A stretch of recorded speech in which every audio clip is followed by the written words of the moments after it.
Ириночка,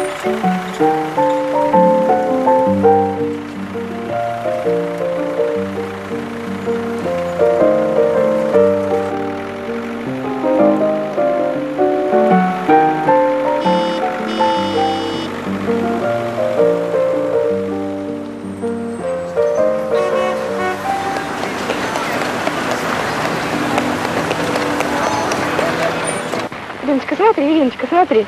Смотри, что это такое? Да.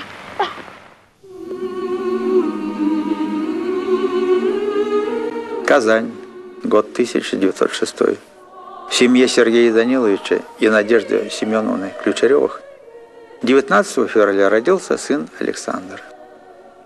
В те годы семья жила на берегу озера Кабан в доме купца Хусаинова. Посмотрите, это церковное свидетельство о крещении отца. Я специально акцентирую этот момент, чтобы развеять одну из легенд, сопровождавших всю жизнь отца, что он татарин. Я бы мог рассказать историю семьи Ключаревых, уходящей вглубь старины, о ее исконно русских корнях. К сожалению, отец ушел в 66 лет. Я уже пережил его, но помню все.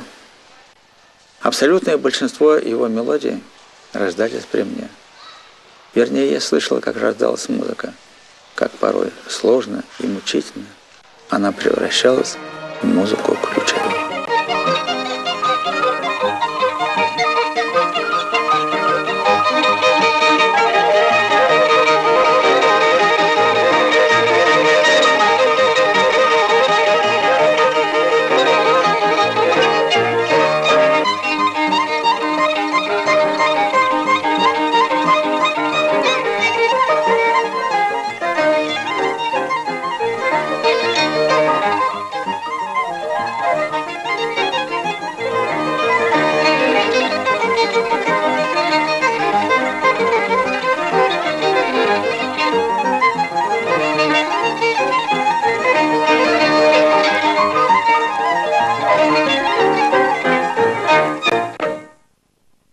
Его творчество, конечно, берет свои истоки из народного национального музыкального фольклора.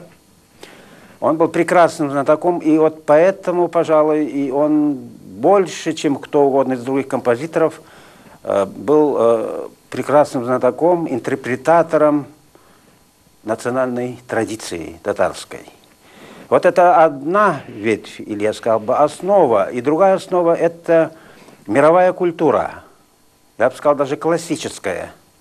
Его сочная гармония, его ясная мелодика. Кстати, Александр Сергеевич сформировался прежде всего как композитор-инструменталист. Он очень из немногих композиторов-исполнителей.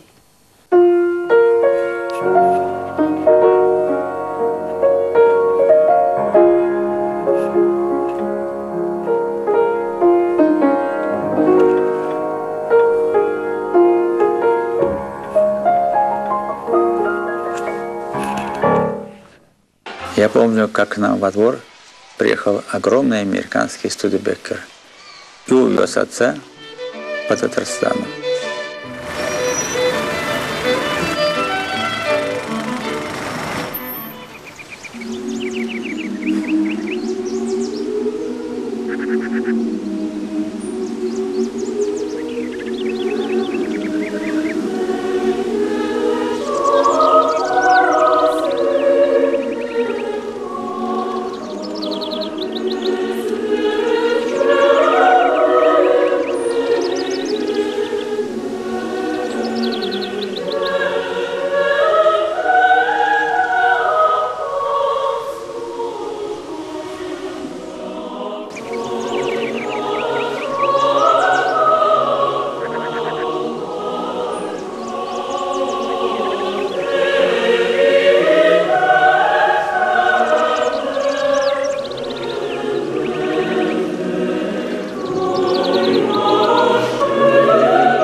Отцом изданы 2 больших сборника народных песен.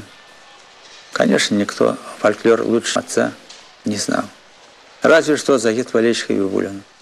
Он нередко бывал у нас дома, приходил всегда со своей скрипкой, и после небольшого застолья он расчехлял свою скрипку, они с отцом уходили в другую комнату, где был рояль. Уходил туда и я. Я старался забиться в самый дальний уголок и слушать. Это было величайшим наслаждением. Как они исполняли народные песни, как они это делали, это было удивительно. Я старался скрыть свои чувства. Комок в горле, глаза. Это надо было видеть и слышать.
Моя русская душа, видимо, была переполнена совершенно новыми созвучиями. Во-первых, пентатоникой.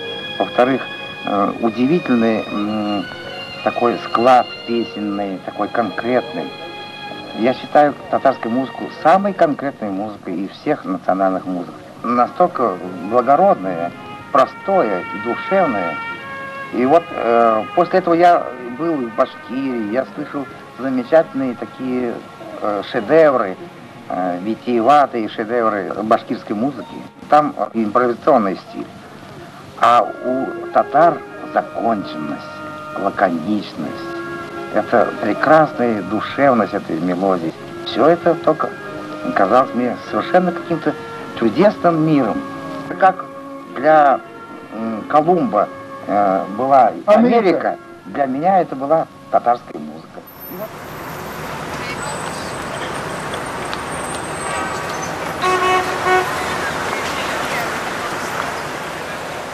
И когда я приехал уже через много лет, в 24 году, приехал в Казань, я попал именно в ту среду, о которой я мечтал.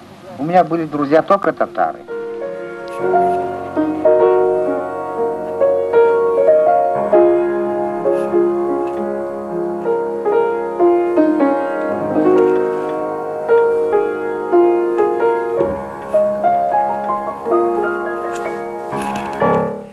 Он был очень жизнерадостным человеком, щедрым на услуги и оказание внимания другим, хорошим человеком, не только хорошим композитором. Вот это бывает редко, и то, и другое.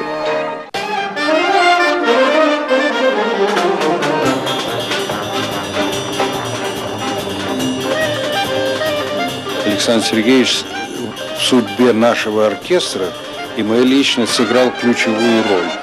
Когда мы приехали, он был художественным руководителем Татарской государственной филармонии.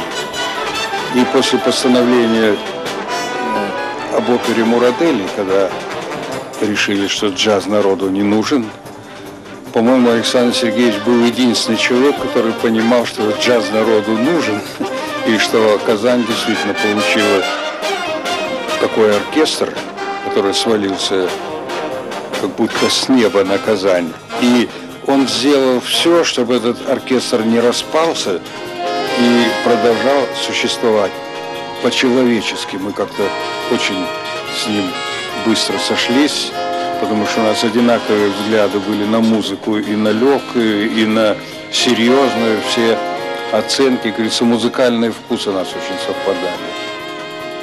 Он был очень общительный человек, он был очень остроумный человек, всегда как-то подмечал какие-то смешные стороны кого-то. И я, например, считаю, что Я его единомышленник был, а он мой. Ну, как-то у нас всегда все оценки сходились. Ну, он много ведь сделал для музыкальной жизни Татарин вообще.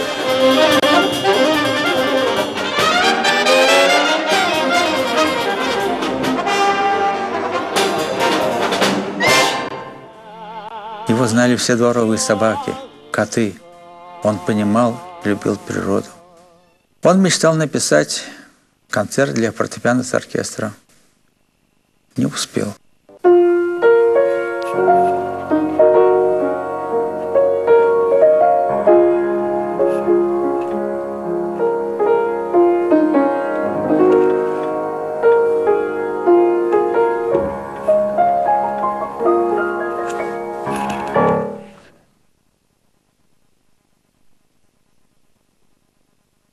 Отец прекрасно готовил, отец прекрасно рисовал.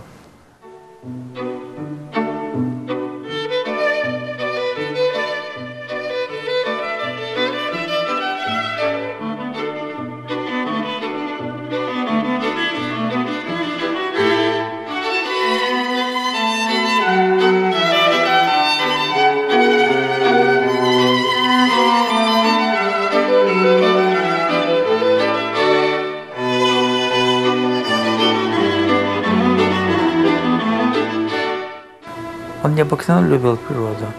Я помню, однажды я, мой друг Юра Щербатенко и отец собрались еще на Саре Волги, поехали. Это были жаркие ночи, знаешь, летом у нас на Волге бывают такие. Конечно, купили бутылочку водочки, распили ее, и потом всю ночь рыбачили.